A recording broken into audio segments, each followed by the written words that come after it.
नाज़रीन, ईरान और यूएस, ये पूरा मामला ऐसा लगता है कि जिस तरह बिल्कुल ही अटक गया है। कभी कहीं से कोई रुकावट आ जाती है, कभी कहीं से कोई रुकावट आ जाती है। ऐसा मालूम होता है कि रुकावट रखने के लिए दोनों ही मुमालिक आपस में तैयार बैठे हैं। एक तरफ एक कदम आगे बढ़ता है तो दूसरे दो कदम पीछे की तरफ को बढ़ते चले जाते हैं। अब डोनाल्ड ट्रंप की तरफ से भी एक स्टेटमेंट आई है। उन्होंने बड़े वाज़ेह तौर पर कहा है कि जी ईरान के साथ अमन फ़र्क जो है वो इस टाइम पर उसके ऊपर काम हो रहा है, और जो शराइत रखी है डोनाल्ड ट्रंप ने, अभी थोड़े अरसे पहले जो शराइत थी उसके कंपैरिजन में और ज़्यादा सख्त कर दी है। इसलिए क्योंकि एक तरफ ईरान की तरफ से ये स्टेटमेंट आई कि सदर ट्रंप एक बार फिर गद्दारी कर रहे हैं इस पूरे पीस प्रोसेस के साथ, लेकिन दूसरी तरफ डोनाल्ड ट्रंप ने मजीद शराइत जो है वो सख्त कर दी है कि न्यूयॉर्क टाइम्स के मुताबिक मुआहदे की शराइत को मजीद सख्त करने की कोशिश की गई है और नया फ्रेमवर्क ईरान को दोबारा गौर के लिए भेज दिया गया है।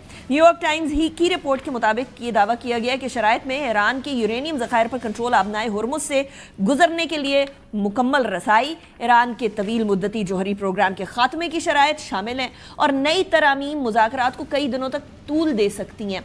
इससे कबल मुआहदे की मंजूरी ट्रंप के दस्तखत की मुंतज़र थी, लेकिन वाइट हाउस की जो सिचुएशन रूम की मीटिंग थी उसके बाद उन्होंने कोई फैसला नहीं किया था। वो फैसले के बगैर मीटिंग ख़त्म हो गई थी और ट्रंप ने फिर फॉक्स न्यूज़ के ऊपर अपनी जो है वो एक इंटरव्यू दिया था। उस इंटरव्यू के अंदर बेसिकली उन्होंने फरमाया कि जी ईरान से डील के करीब हैं मगर जल्दबाजी नहीं करेंगे, अच्छी डील ना हुई तो फिर दोबारा फौजी ऑपरेशन कर देंगे, यानी जंग के इम्कानात दोबारा कभी हो जाएंगे अगर डील उनकी पसंद की ना हुई तो।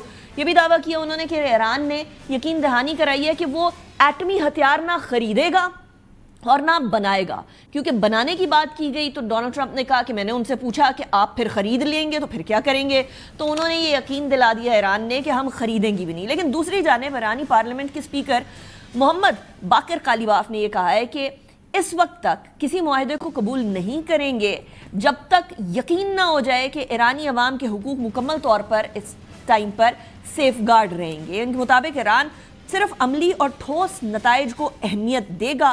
कालिबाफ ने यह कहा कि दुश्मन की मुल्की इत्तेहाद को कमज़ोर करने की कोशिश जो थी और इंतशार फैलाने की कोशिश वो नाकाम हुई है। जंग के नए मरहले में फौजी नाकामी का बदला मुआशी दबाव और मीडिया के जरिए लेने की कोशिश की जा रही है। अब डोनाल्ड ट्रंप ने क्या कहा वो भी मैं आपको सुनाती हूँ, जरा सुनें। I would rather get a deal because we can open the strait immediately upon signing. The one guarantee that I have to have is that there will be no nuclear weapons. They've agreed to that. And it was very interesting. They originally said, we will not develop a nuclear weapon. I said, well, what happens if you buy a nuclear weapon? So now it says we will not develop or in any way purchase a military weapon. That's a big difference. So we're getting what we want slowly. Very tough negotiators. It takes a long time. I'm in no hurry. I'd like to say I'm in a hurry because, you know, gasoline prices are going to come tumbling down, but if you're going to be in a hurry, you're not going to make a good deal. And slowly but surely, we're getting, I think, what we want. And if we don't get what we want, we're going to end it a different way.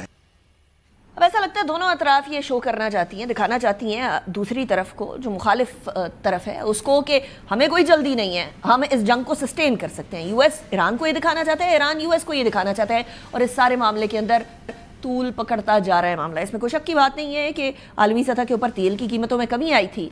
आलमी सतह के ऊपर एक feeling भी hope की आ चुकी है कि शायद अब जंग ख़त्म हो जाएगी, लेकिन जंग के ख़ात्मे तक जब तक दस्तखत नहीं हो सकते या हो जाते तब तक किसी भी तरीके से यकीन करना कि जंग वाकई में ख़त्म हो गई या कोई मेमोरेंडम ऑफ अंडरस्टैंडिंग साइन हो गया, इसके ऊपर कोई हतमी बात नहीं कही जा सकती है अपने पिछले कुछ हफ्तों के जो एक्सपीरियंस है उसको कह के। अब एक्सपेक्ट ये किया जा रहा है कि ईरान की तरफ से जो माहिदों को रीड करके उसके ऊपर डिस्कशन करके एटलीस्ट 3 से 4 दिन लग जाएंगे, यानी मामला एक बार फिर अगले हफ्ते के मिड या अगले हफ्ते के एंड तक चला गया है।